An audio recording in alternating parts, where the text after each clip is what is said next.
विचारधारा मांडणारा एक छोटा कार्यकर्ता, एक छोट्या समाजातून या ठिकाणी काम करणारा कार्यकर्ता, अंबेजोगाई शहरातील 18 पगड जाती धर्मातील लोकांना सोबत घेऊन या ठिकाणी समाजाच्या बांधवांच्या आशीर्वादाने सातत्यपूर्ण सहकार्याच्या बळावर विकासाच्या प्रक्रियेत सामावून घेण्याचा माझा नेहमीच प्रयत्न राहिलेला आहे। अंबाजोगाईच्या विकासासाठी तळमळ असणाऱ्या सर्वांना जपण्याचा मी नेहमीच प्रयत्न केला, म्हणून मागील 30 वर्ष अंबाजोगाईतील जनतेने विश्वास, सहकार्य आणि आपल्या सर्वांचे नेते आदरणीय दादा यांच्या आशीर्वादामुळे मला या ठिकाणी काम करता आलं। आदरणीय दादा, आपण यापूर्वी अंबेजोगाई शहराच्या सर्वांगीण विकासासाठी भरघोस असा निधी दिला, आम्हाला या ठिकाणी काम करण्यासाठी ताकद दिली, विकास कामाला नेहमीच आपण या ठिकाणी आम्हाला सहकार्य केलेलं आहे।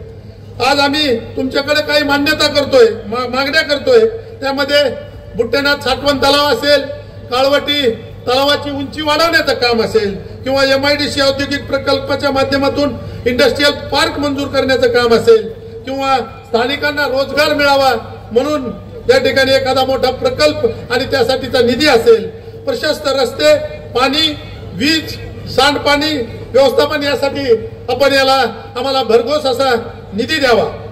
अंबाजोगाई नगर परिषदेसाठी आम्ही आपल्या नेतृत्वाखाली ज्या माध्यमातून जे काही चांगले आणि भरीव काम करता येईल ते करण्याचा आमचा प्रामाणिक प्रयत्न आहे आणि या सर्व प्रयत्नामध्ये आपली साथ आम्हाला वेळोवेळी मिळाली आहे आणि पुढे मिळणार आहे। मी कैलासवासी बाबुरावजी आडसकर साहेब असतील, विलासरावजी देशमुख साहेब असतील, अशोकरावजी चव्हाण साहेब असतील, शरदचंद्रजी पवार साहेब असतील आणि अजितदादा यांच्या नेतृत्वाखाली काम करत असताना अंबेजोगाई शहराच्या विकासामध्ये मी कधीही कमी पडलो नाही। आपण दादा अर्थमंत्री आहात। अंबाजोगाई शहर हे शरद पवार आणि अजितदादा यांच्या नेतृत्वाला मानणारं शहर आहे आणि आगामी काळामध्ये आम्ही बारामतीच्या धर्तीवर अंबेजोगाईचा विकास करण्याचा आमचा प्रयत्न राहील आणि त्यासाठी आपण आम्हाला आशीर्वाद द्यावा, ताकद द्यावी अशी या ठिकाणी विनंती करतो।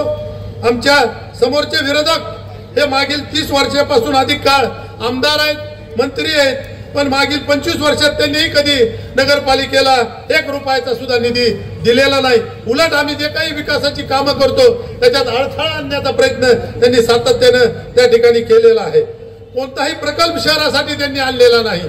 त्यांनी आता जे रस्ते केले म्हणून सांगतात की ते रस्ते हे अंबेजोगाई शहरासाठीच्या पद्धतीने केलेले नाहीत, फक्त 29 रस्ते आणि त्याला 150 कोटी रुपयाचा निधी आणि ते रस्ते राज्य रस्त्याच्या प्रमाणे, हायवेच्या प्रमाणे 1 मीटर खोल खोदून नंतर रस्ता तयार करायचा आहे। मित्रांनो, तुम्ही सगळ्यांनी बघितलेलं असेल अंबेजोगाई शहरातील रस्ते हे कधी खोदले गेलेले नाहीत। त्या ठिकाणी ते जे जुने रस्ते आम्ही तयार केलेले त्याच रस्त्यावर त्यांनी रस्ते करण्याचं काम केलं आणि त्या ठिकाणचा निधी बळकावण्याचं काम एकाच एजन्सीच्या मार्फत ते या ठिकाणी करतायत। लोकांची दिशाभूल करणे, फक्त पैसे वाटणे, जनतेची आणि नेतृत्वाची दिशाभूल करून विरोधकांनी या निवडणुका जिंकलेल्या आहेत। नगरपालिकेमध्ये निवडणुकीत उमेदवारांनी सर्व शासकीय यंत्रणेला दबावाखाली घेऊन त्या ठिकाणी त्यांना धमकावणे, त्यांना बघून घेतो म्हणणे, विरोध केला तर त्या ठिकाणी एक वेगळ्या पद्धतीचं अंबेजोगाई शहरात हे सत्ताधारी भीतीचं आणि दहशतीचं वातावरण या ठिकाणी निर्माण करीत आहेत आणि अंबेजोगाई शहर हे दहशतमुक्त करण्यासाठी आपण लोकविकास महाआघाडीच्या उमेदवारांना आशीर्वाद द्यावा असं या ठिकाणी मी सांगतो। त्याचबरोबर आपण पाहिले असेल की मागच्या काळामध्ये जे अधिकारी चांगल्या पद्धतीचे काम करतात या ठिकाणी आपण पाहिलं असेल की शहाजी उमाप साहेब अंबेजोगाईमध्ये होते, DYSP म्हणून त्यांचं खूप चांगलं काम होतं, पण त्या अधिकाऱ्याला सुद्धा त्या ठिकाणी दबाव टाकणे आणि बदली करण्याचं काम, म्हणजे एखादा चांगला अधिकारी त्या ठिकाणी चांगलं काम करत असेल तर त्याला बदलण्याचं काम, त्याला काम करून देण्याचं काम त्यांनी या ठिकाणी केलेलं आहे। आणि अनेक वेळेस आपण पाहिलं की अधिकाऱ्याला धमकायचं, अधिकाऱ्यांना दहशतीखाली घ्यायचं आणि त्यांच्याकडून चुकीची कामं करून घ्यायची, अशा पद्धतीचं काम त्यांनी मागच्या काळामध्ये केलेलं आहे।